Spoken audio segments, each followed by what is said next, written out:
It's the dawn of the First Crusade. Two lovers are separated by a jealous husband. One, a young knight, pledges his everlasting love to her before leaving to fight in a faraway land. The husband's wife pines for her lover to return, but alas, he is slain by a mortal wound. But he has one last request, to have his squire cut out his heart so that it may be returned to his one true love. The squire does as he's told and takes this morbid keepsake and travels back to Europe, but as fate would have it, he's intercepted by the jealous husband who acquires the heart through trickery. He prepares for his wife one final meal, which she ate and left no crumbs. Once finished, the husband reveals that the dish he has served was made of the braised heart of her lover. Mortified, she vows to never eat again, and does so, slowly withering away until her death. This story, or variations of it, have been told for 1,000 years, and today, we're going to talk more about its morbid origins, so get ready to eat your heart out.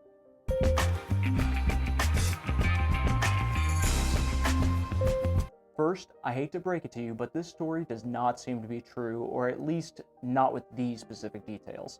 In fact, if you try to trace the origins of it, you're gonna have a pretty tough time. Variations started popping up around the mid-1100s in Europe, with the most popular medieval retelling being in Boccaccio's Decameron.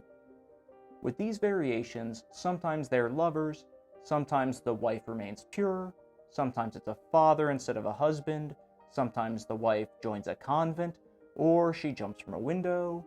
The male lover sometimes is a knight that is slain in battle. Sometimes the jealous husband slays him. Either way, in all the stories, the maiden is tricked into eating the heart of the man she loves. The reason it's so difficult to tell the original source for this story is that it seems like it was a very common folk tale that was being spread before it made it into writing. There are several theories about its origin, with some postulating that it came from a Germanic or Celtic source, but if you look online, it's fairly common to see it being attributed to an Indian origin, spreading through Punjabi folklore about the adventures of Raja Rasalu, which date the events of the story all the way back to the 1st century. So, I looked into this because I wanted to make sure that I actually had some hard evidence before claiming that the Punjabi origin story was clearly where it did originate from. But from what I found, it sounds like there's very little to no hard evidence to back up this theory. The Punjabi story is set hundreds of years earlier, but the earliest documentation of those versions of the story only date back to the 1800s, when European writers started recording various Punjabi oral traditions for publication. The scholars who evaluated the story after this time try to use context clues and similarities between the older versions to try to date which ones were the earliest and how they were all related, and use that to determine the chronology of how the story spread. Now, there are several problems with attempting to do this. First, all the published versions of the story came from what appear to be local oral traditions or from traveling troubadours, and even the publications seem to vary quite a bit in terms of the exact details of each story. Sometimes there's significant details within the versions of the same region, or even within published versions of the same story. Second, just because the characters in the story date back further in the Indian retelling, that has no bearing on when this version was actually created. That's like trying to say, since the Lego movie has Abraham Lincoln in it, it must date its story all the way back to the 1800s. It just doesn't work that way. Also, trying to use context clues and other similarities in a story is a very weak form of evidence in terms of trying to determine how each story relates to the others in its chronology. Just because they have shared details, that doesn't prove that one came earlier than another or that they were even contemporaneous. If two different versions both have a jealous father instead of a husband, the best we can conclude is that those two versions are a bit more likely to be related to one another. You still can't tell which one came first or whether they were even closely related in time. Even the link between two similarities is barely much evidence because nothing says that a version can't change one detail and then a later version change it back to the original one by chance. It may not seem very likely, but if you look at the example of the possible antagonist in the story, you can tell that there's really not many options to choose from. You need someone who has a vested love interest in the woman and a reason for jealousy. That really only leaves fathers and husbands as options because you can't just make some random neighbor kid be the antagonist unless you're going to change the whole other details of the narrative to make it make sense. Also, the fact that there's no earlier recorded versions of the Punjabi stories makes it very difficult to prove that they predate any of the medieval versions. So I'm just going to leave things at who knows. Maybe it originated in India, maybe in Europe, maybe somewhere else. Either way, it seems like there were many similar stories being spread orally with regional variations, and that it's unlikely that there's going to be any definitive proof one way or another. Now, why do many versions include the removal of the lover's heart after dying far away, and then returning it to his beloved? Doesn't that seem like a really strange thing to ask someone to do when you're dying? Like, hey bro, I know this is going to be a weird ask, but can you totally cut out my heart after I die and FedEx it to this chick that I've been DMing on Instagram all summer? Thanks, fam.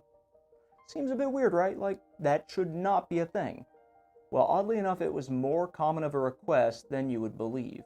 The process of removing someone's heart so we could lay it rest at a separate location from the body is called heart burial, and it started gaining popularity in Europe around the same time as this story, especially among the societal elites. You see, let's say you died in a foreign country and needed to be shipped home. Guess what? You're going to be pretty rank by the time you get there.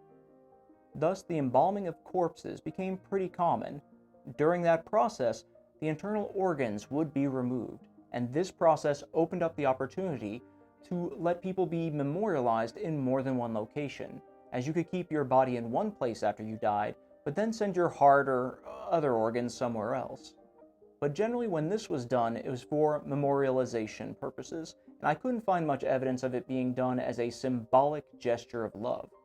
But for literary purposes at least, this kind of request wouldn't seem too far-fetched. An interesting example of this practice was with Robert the Bruce, King of Scots. The story goes he wished for his heart to travel to Jerusalem after his death so he can go on one last crusade and either visit or be kept at the Holy Sepulchre. This job was entrusted to Sir James Douglas, a knight who carried Robert's heart in a metal casket that hung around his neck as he went on the journey. The only problem was that nobody was really crusading to Jerusalem at this time. So instead, he went to Spain to fight in a war against the Moors, which was the closest religious fighting that was happening in the region. Douglas made it to Spain, but was killed, and his men boiled his body, which was the style at the time, and his bones were carried along with Robert the Bruce's heart back to Scotland, where it was interred in Melrose Abbey. Other notable examples of heart burial include Richard the Lionheart, King Louis XVII, Thomas Hardy, and even my favorite pianist, Frédéric Chopin, whose physician cut out his heart and encased it in a vase full of alcohol, possibly brandy, and then it was smuggled out of the country and laid to rest at the Holy Cross Church in Warsaw. So although the story may not be based on a true event, being tricked into eating a loved one seems to be a trope that leaves people hungry for more. I made you eat your parents.